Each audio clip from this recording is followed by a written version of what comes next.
본격적인 피서철이 시작되면서 바닷가로 여행 가시는 분들이 많이 늘었는데요. 그런데 각종 독성 해파리가 지난해보다 2배 가까이 빠르게 증가하면서 주의가 필요해졌습니다. 네, 국내 독성 해파리 종류와 또 쏘였을 때 대처 방법에 대해서 자세히 알아보겠습니다. 국립수산과학원 한창훈 박사 연결됐습니다. 안녕하십니까? 예, 안녕하십니까? 네, 이 바다로 피서 떠나는 분들에게 굉장히 큰 위협인 것 같습니다. 이 독성 해파리 문제 심각한데요. 국내에서는 이 해파리가 몇 종 서식하고 있고 그중에서 독성 해파리 얼마나 살고 있습니까? 예, 우리나라에 공식적으로 발견되는 해파리는 총 32종이 보고되어 있습니다. 해파리는 기본적으로 자포라는 독침을 가지고 있어서 모두 독성이 있는데요. 그 독성 정도에 따라서 피해 정도가 달라집니다. 특히 주의를 요하는 해파리는 노무라 이끼 해파리, 상자 해파리, 커튼 원양 해파리, 야광 원양 해파리, 유령 원양 해파리, 유령 해파리, 작은 불에간 해파리, 관 해파리 등이 있습니다. 보통 이제 해변가에서 해파리한테 쏘인다라고 많이 말을 하지 않습니까? 해파리가 사람을 공격하는 이런 공격성이 굉장히 강한 건지 굉장히 궁금하고요. 또 쏘일 경우에는 어떤 증상이 일어나게 되나요? 예, 해파리가 사람을 적으로 보고 공격하는 경우는 없고요. 해파리가 유형 능력이 매우 약하기 때문에 물결에 떠다니다가 물놀이 중인 해수욕객과 우주연이 마주치게 돼서 이제 쏘임 사고가 발생하게 됩니다. 해파리는 다리 부분에 기다란 실 모양 혹은 털 모양의 척수가 있는데 이 부분에 독을 담고 있는 독낭이 있어서 해수욕객과 접촉하면 독낭이 터지면서 독침이 피부를 파고들게 됩니다. 쏘임 증상은 해파리 독성과 체질에 따라서 좀 차이가 있지만 일반적으로 쏘이게 되면 가장 먼저 통증을 느끼게 되고요. 그 후 쏘인 부위에 채찍 모양의 홍반이나 상처가 날 수 있습니다. 때에 따라서는 목에 물린 것처럼 부어오르는 경우도 있습니다. 이런 그 쏘임 증상 같은 경우 시간이 경과하면 통증이 사라지는 경우가 대부분인데 또 간혹가다 쏘인 흔적이 오랫동안 남기도 합니다. 그리고 이거는 굉장히 드문 경우지만은 심각한 경우에는 호흡곤란이나 의식불명, 전신통증 등 심각한 증상이 나타나기도 합니다. 이러한 경우에는 응급기관에 신속히 이송 조치를 받으셔서 치료를 반드시 받으셔야 합니다. 화면으로 이제 피해 상황을 보니까 통증이 좀 상당히 있을 것 같은데 우리나라에서 이런 해파리에 대한 피해 상황 어느 정도 됩니까? 예, 우리나라에서 매년 이제 여름철 해수욕객이나 이제 어민들이 해파리에 쏘여서 병원을 찾고 있습니다. 그래서 건강보험심사평가원 자료에 따르면은 2007년서부터 11년 사이에 연평균 한 360명이 진료를 받는 것으로 이제 집계가 되어 있습니다. 그리고 해파리가 가장 많이 출현했었던 2009년의 경우에는 약 한 500명 정도가 진료를 받는 것으로 나타났습니다. 대부분의 경우에는 응급처치 후에 상태가 호전되어서 일상생활이 가능한 것으로 나타났는데 다만 유아의 경우에 외부의 자극에 의해서 약하기 때문에 각별한 주의가 필요할 것으로 생각됩니다. 네, 그렇군요. 예, 앞서 우리나라에 서식하고 있는 해파리가 총 32종이다 이렇게 설명을 해주셨는데요. 그렇다면 국내 출현하는 해파리 중에서 특히 우리가 주의해야 할 위험한 해파리 어떤 것들이 있고 또 얼마나 위험한지도 설명해 주시죠. 예, 독성이 강하다고 평가되는 해파리는 앞서 말씀드린 작은 불에간 해파리, 상자 해파리, 관 해파리 등이 있으면서 그 외에도 이제 노무라 이끼 해파리나 커튼 원양 해파리 등 비교적 독성이 강해서 주의할 해파리들이 있습니다. 특히 작은 불에간 해파리랑 상자 해파리는 외국에서도 독성이 강한 해파리로 잘 알려져 있습니다. 네. 작은 불에간 해파리 특징을 말씀드리면 이제 파란색 공기주머니가 물에 떠 있는 형태로 출현하기 때문에 그 비닐봉지 같은 걸로 오인해서 접촉사고가 일어날 수 있고 상자 해파리 같은 경우는 이제 엄지손가락 한 마디 정도 2에서 3cm 정도의 크고 작은 투명하고 움직임이 빠르기 때문에 쏘임 사고가 빈번히 발생해서 주의를 기울여야 하는 종입니다. 또 관 해파리 같은 경우에는 일반적으로 동그란 모양의 해파리 형태가 아니라 긴 띠 모양으로 생겨서 해조류로 착각해서 쏘임 사고가 발생할 경우가 있습니다.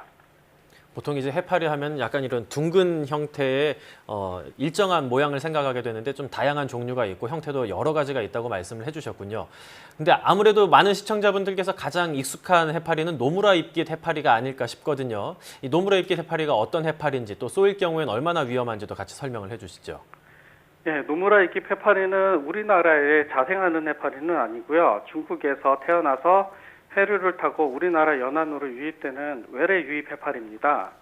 보통 8월에서 9월에 우리나라로 유입돼서 번성하다가 수온이 낮은 겨울철에 소멸하게 되는데 크기가 매우 큰 것이 특징으로 보통 크기가 1m 이상 되는 개체가 흔하게 발견되고 최대 무게는 150kg에 달하는 대형종입니다. 그리고 맹독성 노무라이키 해파리는 맹독성 해파리는 아니지만 워낙 많은 양이 중국으로부터 우리나라에 유입되기 때문에 해수욕장에서 가장 자주 접촉할 수 있는 해파리로서 각별한 주의가 필요합니다. 특히 유아를 동반하신 분은 옅은 갈색의 커다란 해파리를 보시면 물 밖으로 나와서 접촉을 좀 피해 주시고요. 안전요원에게 필히 알려주셔서 수거 등 조치를 취할 수 있게 해주셔야 합니다. 네, 지난해에 이어서 이 노무라 잎깃 해파리가 훨씬 더 빨리 또 많이 나타나고 있다고 들었는데요. 그 이유에 대해서도 좀 설명을 해주시죠. 예, 앞서 말씀드린 것 같이 노무라 잎깃 해파리는 해류를 타고 우리나라 연안으로 유입되는 종입니다. 그래서 올해는 작년과 다르게 중국에서 우리나라로 흐르는 해류의 흐름이 강하게 형성돼서 많은 양이 빠르게 유입된 것으로 지금 파악하고 있습니다. 네. 네, 이 노무라 잎깃 해파리도 문제겠지만 최근에는 보름달 물 해파리 주의보가 내려졌다고 들었습니다. 이 해파리는 구체적으로 어떤 피해를 주는 건가요? 예, 보름달 물해파리는 앞서 말씀드린 다른 해파리랑 다르게 독성이 좀 약한 해파리로 많은 쏘임 사고를 유발하지는 않지만 다만 유아의 경우에 접촉하면은 알러지 반응이나 쏘임에 의해서 부어오르는 증상을 유발할 수 있습니다. 매년 보름달 물해파리가 대량 발생하고 있고 자망이나 정치성 어구에 많이 들어가서 조업시간 지연이나 어구 파손, 어획물 선도 저하 등의 피해를 입히기 때문에 피해 예방 차원에서 주의보를 발령하게 되었습니다. 매년 증가하는 네, 계속 말씀해 주시죠. 예. 현재 지금 주의보가 발령된 해역은 전남, 전북, 경남에 주의보가 내려져 있고요. 현재 지자체에서 제거 작업을 통해서 대처를 하고 있습니다. 아무래도 이제 매년 해파리 피해가 늘고 있기 때문에 주의가 필요한 것 같은데 정부에서도 여러 가지 활동을 하면서 이런 피해를 줄이려고 하는 것으로 알고 있습니다. 좀 자세하게 설명을 해주시죠. 예, 저희 국립수산과학원에서는 매년 전국 연안뿐만 아니라 외래에서 유입되는 해파리에 대응하기 위해서 외에 대해서도 주기적으로 예찰 활동을 진행하고 있고 그 정보를 우려한 홈페이지를 통해서 국민과 관련 기관에 제공하고 있습니다. 또한 대량 발생을 통해 징후가 포착이 되면 앞서 말씀드린 것 같이 주의보를 발령해서 지자체로 하여금 신속히 제거 작업을 수행토록 하고 있습니다. 더불어서 해양수산부는 해파리가 상습적으로 대량 발생하는 해역에 대해서 사전에 대량 발생을 차단하기 위해서 해파리 유생인 폴립을 제거하는 사업을 3에서 5월 사이에 수행하고 있습니다. 네. 그렇다면 이 해파리들 특히 어느 지역에 많이 출현하는지도 궁금한데요. 한번 다시 짚어주시죠. 예, 보름달 물해파리랑 우리 노무라 잎깃 해파리 같은 경우 우리 바다 전역에 출현한다고 보시면 되고요. 그 외 독성 해파리로는 커튼 원양 해파리 같은 경우에는 주로 남해나 울산, 포항 등 남동해 및 동해 남부에 주로 출현한다고 볼 수 있습니다. 상자 해파리는 제주, 남해, 강원 지역에 주로 출현을 하고요. 작은 불에간 해파리는 제주, 야광 원양 해파리나 유령 해파리 같은 경우 제주와 부산 주변 해역에 많이 출현하는 것으로 파악하고 있습니다. 사실상 우리나라 이제 해안가 전역에서 볼 수 있다고 생각을 해야겠군요. 그렇다면 해파리에 쏘일 수 있는 가능성도 상당히 높을 것 같은데 이렇게 쏘였을 땐 어떻게 대처해야 되는지 말씀 좀 부탁드립니다. 네, 먼저 해파리에 쏘이거나 혹은 해파리를 보시게 되면 신속히 물 밖으로 나오시고요. 저촉 부위에 촉수가 붙어 있으면 소독제나 신용카드 등을 이용해서 떼어내십시오. 그리고 바닷물을 이용해서 남아있는 촉수를 모두 제거해야 하는데 이때 이제 수돗물이나 알코올성 음료 등을 이용해서 세척하시면 피부에 미세하게 붙어 있는 독낭을 터뜨릴 수 있으니까 사용하시면 안 됩니다. 일반적으로 또 해파리에 쏘이면 식초를 사용하면 된다고 많이들 알고 계신데요. 식초는 상자 해파리에 쏘였을 경우에 통증을 완화시키는 효과가 있지만 다른 종류의 해파리에 쏘인 경우에는 오히려 증상을 악화하실 수 있으니 사용하지 말아야 합니다.